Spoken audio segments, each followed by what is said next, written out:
안녕하세요. 일주일입니다. 3월 첫째 주 소식 전해드리도록 하겠습니다. 먼저 보여드릴 내용은 아베 정권에서 노동 통계를 누락시켰다는 사건이 있었는데요. 이 얘기는 비단 3월에 일어난 일이라기보다는 과거부터 계속 문제 제기가 되어왔던 부분입니다. 이게 어떤 얘기냐면은 후생 노동성이라는 곳이 있는데 거기서 특별감사위원회가 꾸려져가지고 조사를 해보니까 노동자 임금 또는 노동 시간 같은 거를 조사하는 그런 매월 노동 통계라는 통계 작성 방법에서 큰 하자가 있음이 밝혀지게 되었어요. 이 통계가 누락 또는 뭐 이런 거에 대해서 이 야당이죠. 거기서 이제 아베노미스라는 그 아베 정권의 경제 정책이 이걸 일부러 조작을 해서 뻥튀기를 시키는 게 아니냐. 이런 의혹을 제기해가지고 벌어진 큰 사건이에요. 그래서 최근에 나온 얘기로는 결국에는 조사 결과 이것은 의도적으로 부풀린 게 아니라는 조사 결과가 나왔는데요. 네, 하지만 야당에서 다시 지적하는 것으로는 이렇게 조사한 조사자들이 후생 노동성 사람들, 즉 노동 통계를 조작했다고 의심받는 사람들과 한 통속이 아니었느냐. 이래가지고 중립성에 대한 문제가 많이 제기되고 있는데 이 부분에 대해서는 앞으로도 더 전해드려야 될 것 같습니다. 어찌됐든 간에 이게 조작되어서 일부러 조작을 했든 아니면은 실수로 누락이 되었든 실제로 누락이 된 건 사실이기 때문에 이에 대한 대응이 시급한 상황인데요. 지금 임금 측정이 되게 보통보다 낮게 되었기 때문에 이 고용 산재보험에 보상되는 보상이 더 낮게 책정이 되었어요. 그래가지고 총 2,015만 명에게 564억에 약 5,600억 원 정도 되잖아요. 그 정도 상당의 보상금이 누락된 부분이라서 이 부분에 대해서 많은 더 해결책이 나와야 될 것 같네요. 네, 두 번째 소식 전해드리도록 하겠습니다. 이번 내용은 체벌금지법에 대한 이슈인데요. 이 이슈는 구리하라 미아라는 이 4살 아이가 가정폭력으로 사망하게 되는 사건이 벌어진 것을 배경으로 이 이슈가 시작되게 되었습니다. 이 사건의 계기로 정부는 아동학대방지법과 아동복지법 이것을 개정안을 제출하려고 하고 있는데요. 이 내용에는 가정폭력을 방지하기 위해서 아예 가정체벌 방지의 법제화가 담겨 있는 내용이라고 합니다. 한국에서도 매년 이런 비슷한 문제가 일어나고 있는데요. 각 가정의 체벌 자유권을 보장하고 있는 한국은 일본과 비슷한 면이 좀 있죠. 하지만 지금 일본은 이 법 제정을 통해서 가정폭력을 완전히 막으려는 생각을 갖고 있는 것 같은데요. 근데 과연 이것이 옳은가에 대해서는 의문을 던져볼 필요가 있는 게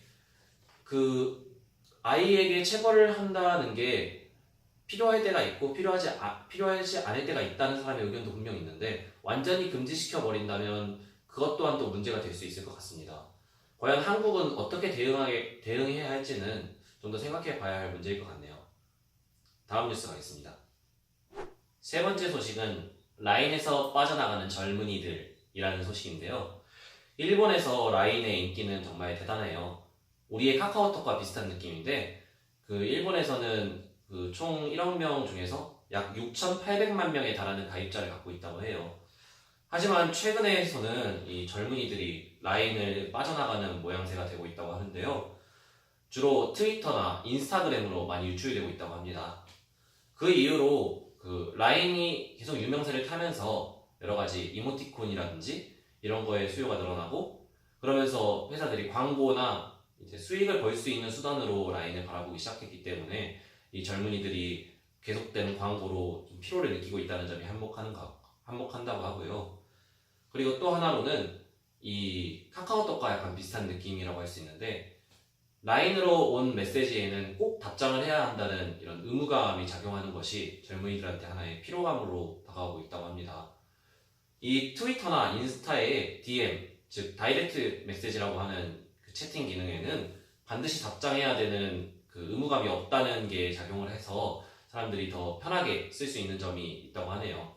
그래서 그런지 18세 이상의 여학생을 대상으로 한 이 설문조사에 대해서는 트위터나 인스타그램을 49%나 병용하고 있다는 조사 결과도 나왔습니다.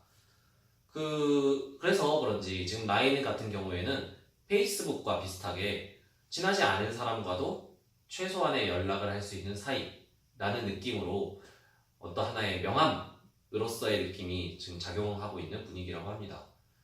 지금 한국 사회에서도 카카오톡에 대해서 피로감을 느끼는 사람들이 점점 늘어나고 있는 것을 보면은 어떻게 보면 일본과 좀 닮은 느낌인 것 같습니다.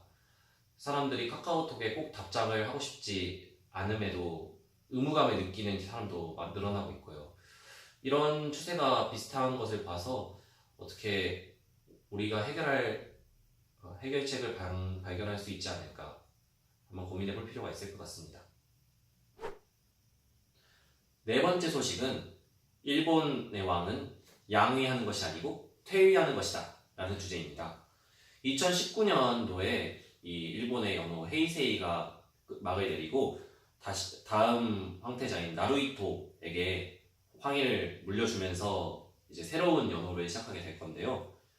이에 내각에서는 양위라는 표현은 적절하지 않다고 지적을 해오고 있습니다. 일본의 황제라는 것은 어떤 황제로서의 힘을 발휘하는 것이 아니고 입헌 군주제로서 내각의 조언과 승인에 의해서 황제의 이런 거취가 결정이 되는 거기 때문에 양위라는 표현은 금지되어 있어요.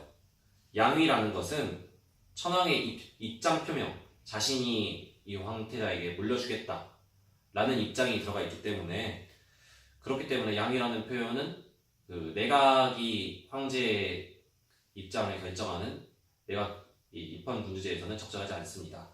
그래서 일왕은 양위라는 표현이 아니고 내각이 정한 특례법에 의해서 퇴위하는 것이 올바른 표현이라고 하네요. 단 퇴위를 하고 나서 새로운 나루히토 황태자가 즉위하는 것이 옳은 용어라고 하니까 알아주셨으면 좋겠습니다. 되게 특이한 점이라고 볼 수 있을 텐데 일본의 이 황제라는 것이 이렇게 내각이나 이런 것에 대해서 많이 제한을 받고 있다는 점이 좀 신기한데요. 황제라고 다 좋은 것만은 아닌 것 같습니다. 다섯 번째 소식입니다. 도쿄 의과대 기붕 사건이 그 주제인데요. 도쿄 의과대의 전 이사장인 우스이 마사히코라는 사람의 메모에 11명의 학생 이름이 기록되었다고 합니다. 그리고 그 11명 전원이 도쿄 의과대에 합격하게 되어서 논란이 일고 있는데요. 조사 결과 11명 중 10명이 총 1억 4천만 엔, 한국으로 따지면 14억 원 정도를 기부금으로 학교에 기부했다고 하여 큰 충격이 일고 있습니다. 더 조사해본 결과 그 10명 중 7명은 면접 점수가 조정되었다고 해서 여러 가지 큰 무리를 빚고 있는데요.